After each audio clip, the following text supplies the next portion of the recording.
Welcome to Brain Roots IAS. Today we will study coastal erosional landforms. समुद्र की लहरें सिर्फ खूबसूरत नहीं होती, वो अर्थ की सबसे पावरफुल स्कल्पचर्स में से एक है। वो लगातार हमारे कोस्ट्स को तराशती हैं, विशाल चट्टानों को काटती हैं और ऐसी ऐसी शेप्स बनाती हैं जो देखकर हैरानी होती है। तो आज के इस सेशन में हम इसी प्रोसेस को समझेंगे। तो चलिए शुरुआत एक बहुत ही फंडामेंटल सवाल से करते हैं। आखिर पानी जो इतना फ्लूइड है, इतना सॉफ्ट है, वो रॉक जैसे सॉलिड स्ट्रक्चर को कैसे काट सकता है? ये सवाल ही हमारे आज के पूरे डिस्कशन का सेंटर पॉइंट है, जो हमें समुद्र की इस जबरदस्त पावर को समझने में हेल्प करेगा। अच्छा, तो इन स्कल्पचर्स को समझने से पहले हमें स्कल्प्टर के टूल्स को समझना पड़ेगा, राइट? समुद्र आखिर किन औजारों से, किन प्रोसेसेस से जमीन को काटता है यानी इरोजन करता है? समुद्र का पहला और सबसे पावरफुल वेपन है हाइड्रोलिक एक्शन। इसको ऐसे इमेजिन कीजिए, जब पावरफुल वेव्स आकर रॉक से टकराती हैं तो रॉक के अंदर जो छोटे मोटे क्रैक्स और जॉइंट्स होते हैं उनमें हवा फंस जाती है। वेव का प्रेशर उस हवा को जबरदस्ती कंप्रेस करता है और फिर बूम, ये कंप्रेस्ड एयर एक छोटे से एक्सप्लोजन की तरह रॉक को अंदर से तोड़ देती है। It's sheer brute force। दूसरा टूल है अब्रेजन। इसको आप सैंड पेपर इफेक्ट भी कह सकते हैं। देखिए, इसमें वेव्स अकेली नहीं आती, अपने साथ सैंड, पेबल्स, छोटे छोटे पत्थर यानी डेब्री सबको लेकर आती हैं और इन चीजों को वो एज अ वेपन यूज करती हैं। जब वेव्स इन पार्टिकल्स को रॉक से बार बार रगड़ती हैं तो रॉक धीरे धीरे घिसता चला जाता है, बिल्कुल वैसे ही जैसे सैंड पेपर लकड़ी को घिसता है। ये प्रोसेस स्लो है for sure, but it's incredibly effective. तो अब जब हमें इन टूल्स के बारे में पता चल गया है, हाइड्रोलिक एक्शन एंड अब्रेजन, तो चलिए देखते हैं कि इन टूल से समुद्र अपना पहला masterpiece, what are the most dramatic coastal features यानी सी क्लिफ्स, कैसे बनाता है। ये जो प्रोसेस है ना, ये एक दिन का काम नहीं है, इट टेक्स सेंचुरीज। सबसे पहले स्टेप 1, वेव्स रॉक के बेस पर यानी उसके फुट पर अटैक करती हैं। इससे वहां एक कट बन जाता है जिसे हम कहते हैं वेव कट नॉच। फिर स्टेप 2, लगातार अटैक से ये नॉच और गहरा होता जाता है। ऊपर की रॉक अब अनसपोर्टेड हो जाती है, एक ओवरहैंग की तरह। और फिर आती है ग्रेविटी। स्टेप 3, ये अनसपोर्टेड ओवरहैंग अपने ही वेट से टूटकर गिर जाता है और इसका रिजल्ट स्टेप 4, जो क्लिफ फेस है वो थोड़ा सा इनलैंड यानी जमीन की तरफ रिट्रीट कर जाता है और ये साइकिल बस चलता रहता है। लेकिन एक सवाल है, क्या क्लिफ के पीछे हटने की स्पीड यानी रेट ऑफ रिसेशन हर जगह सेम होती है? Absolutely not. ये कई फैक्टर्स पर डिपेंड करती है, जैसे रॉक लिथोलॉजी एंड स्ट्रक्चर, मतलब रॉक कितना हार्ड है या सॉफ्ट। सॉफ्ट रॉक्स जैसे क्ले ऑब्वियसली जल्दी इरोड होगी। देन वेव एनर्जी, जितनी पावरफुल वेव्स उतना फास्ट इरोजन, सिंपल। और हाँ, एक बहुत important point, rate of debris removal. अगर टूटा हुआ मलबा वही बेस पर पड़ा रहेगा तो वो एक कुशन का काम करेगा और वेव्स को क्लिफ तक पहुंचने से रोकेगा। इससे इरोजन स्लो हो जाएगा। रॉक टाइप की क्लिफ की शेप पे इतना डायरेक्ट इंपैक्ट है कि 1958 में ए गिल्चर ने इस पर एक पूरी क्लासिफिकेशन दे दी। देखिए, उन्होंने कहा कि जो रेजिस्टेंट रॉक्स हैं जैसे चौक या सैंडस्टोन, उनसे बने क्लिफ्स स्टीप, बिल्कुल वर्टिकल फेस वाले होते हैं।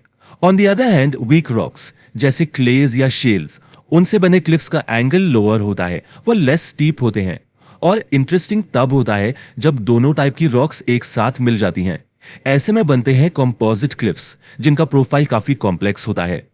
तो जब क्लिफ लगातार रिट्रीट करता है तो वो अपने पीछे क्या छोड़ता है? अपने पीछे वो एक फ्लैट रॉकी सरफेस छोड़ जाता है बेस पर। इसी को कहते हैं वेव कट प्लेटफॉर्म। ये अक्सर लो टाइड के टाइम पर साफ दिखता है। आप इसे अ क्लिफ्स फुटप्रिंट भी कह सकते हैं। ये इस बात का सॉलिड एविडेंस है कि क्लिफ पहले कहां तक था। ऑलराइट, तो हमने क्लिफ जैसे बड़े स्ट्रक्चर को देख लिया। चलिए अब थोड़ा जूम इन करते हैं और उन फाइन डिटेल्स, उन छोटी छोटी कलाकृतियों को देखते हैं जो समुद्र हेडलैंड्स पर बनाता है। हेडलैंड्स यानी जमीन का वो हिस्सा जो आगे समुद्र की तरफ निकला होता है। वेव्स जो है ना, दे आर वेरी स्मार्ट। वो हमेशा रॉक में वीक पॉइंट्स ढूंढती हैं, जैसे कोई जॉइंट या फॉल्ट लाइन। ये रॉक में नेचुरल क्रैक्स होती हैं। वेव्स इन्हीं वीक स्पॉट्स पर कॉन्सेंट्रेट करके अटैक करती हैं और धीरे धीरे रॉक को खोखला करना शुरू कर देती हैं और इससे बनती है एक सी केव। अब आगे क्या होता है सोच के देखिए। अगर ये सी केव बढ़ती जाए और एक दिन उसकी छत, उसकी रूफ कमजोर होकर कोलैप्स कर जाए तो क्या बनेगा? तब बनता है एक जियो। ये एक लंबा नैरो सा इनलेट होता है, बेसिकली अ रूफलेस केव जहां समुद्र का पानी जमीन के अंदर तक आ जाता है। और एक और बड़ा ही ड्रामेटिक फीचर है ब्लो होल। समटाइम्स स्टॉर्म के टाइम हाई एनर्जी वेव्स केव के अंदर की हवा को इतनी तेजी से कंप्रेस करती हैं कि वो हवा लिटरली केव की छत को फाड़ कर बाहर निकलती है। और जब वेव आती है तो ये हवा पानी के स्प्रे के साथ एक पावरफुल जेट की तरह बाहर निकलती है। ऐसा लगता है जैसे कोई व्हेल सांस ले रही हो। It's a spectacular site. अब हम एक बहुत ही फैसिनेटिंग स्टोरी देखेंगे, एक लैंडफॉर्म की पूरी लाइफ साइकिल। ये नेचर में क्रिएशन और डिस्ट्रक्शन की एक अमेजिंग कहानी है कि कैसे एक चीज समय के साथ दूसरी चीज में ट्रांसफॉर्म हो जाती है। ये पूरी कहानी शुरू होती है एक हेडलैंड से, टाइम 1। इमेजिन कीजिए एक हेडलैंड के दोनों तरफ सी केव्स बननी शुरू हो जाती हैं। टाइम 2, धीरे धीरे इरोशन से ये केव्स एक दूसरे की तरफ बढ़ती हैं और फाइनली दे मीट, आर पार हो जाती हैं और इससे बनता है एक ब्यूटीफुल नेचुरल सी आर्च। लेकिन कहानी यहां खत्म नहीं होती, इरोजन अब भी जारी है। टाइम 3, अब ये इरोजन आर्च की रूफ को कमजोर करता है और एक दिन वो रूफ कोलैप्स कर जाती है और पीछे क्या बचता है? टाइम 4, एक अकेला डिटैच्ड पिलर ऑफ रॉक जो समुद्र में खड़ा रह जाता है। इसे ही कहते हैं सी स्टैक। ये कॉन्सेप्ट सिर्फ टेक्स्ट बुक का नहीं है, इसका एक रियल वर्ल्ड फेमस एग्जाम्पल है स्कॉटलैंड के ओकनी आइलैंड्स में द ओल्ड मैन ऑफ होय। ये एक सी स्टैक है जिसकी हाइट 137 मीटर्स है। Just imagine 137 metres. इससे आपको आइडिया लग जाएगा कि ये स्ट्रक्चर्स कितने मैसिव और ग्रैंड हो सकते हैं। ओके, तो ये सारे प्रोसेसेस जो हमने डिस्कस किए, ये सिर्फ स्कॉटलैंड या दूर दराज के देशों में नहीं हो रहे हैं। They are actively shaping India's coastline. हमारे अपने देश में भारत की हजारों किलोमीटर लंबी कोस्टलाइन इन्हीं प्रोसेसेस का लाइव एग्जाम्पल है। अगर आप ईस्टर्न कोस्ट पर विशाखापट्टनम के पास जाएं तो वहां आपको ब्यूटीफुल क्लिफ्स, केव्स और आर्चेस देखने को मिलेंगे। और वेस्टर्न कोस्ट पर मुंबई से मैंगलोर के बीच का पूरा स्ट्रेच ऐसे ही इरोजनल फीचर्स से भरा पड़ा है।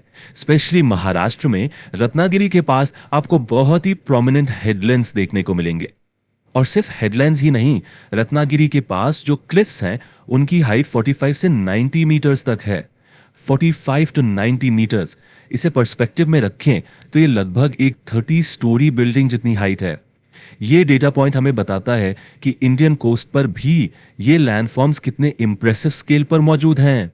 तो सबसे क्रूशियल पॉइंट ये है कि समुद्र की ये जो आर्ट है, ये जो स्कल्पचर मेकिंग है, ये कभी खत्म नहीं होती। It's a continuous never ending process. और ये हमें एक बहुत ही इंटरेस्टिंग सवाल पर लाके छोड़ता है कि आज से 1000 साल बाद हमारे कोस्ट्स कैसे दिखेंगे। If you found this lecture helpful, like, share and subscribe to the channel.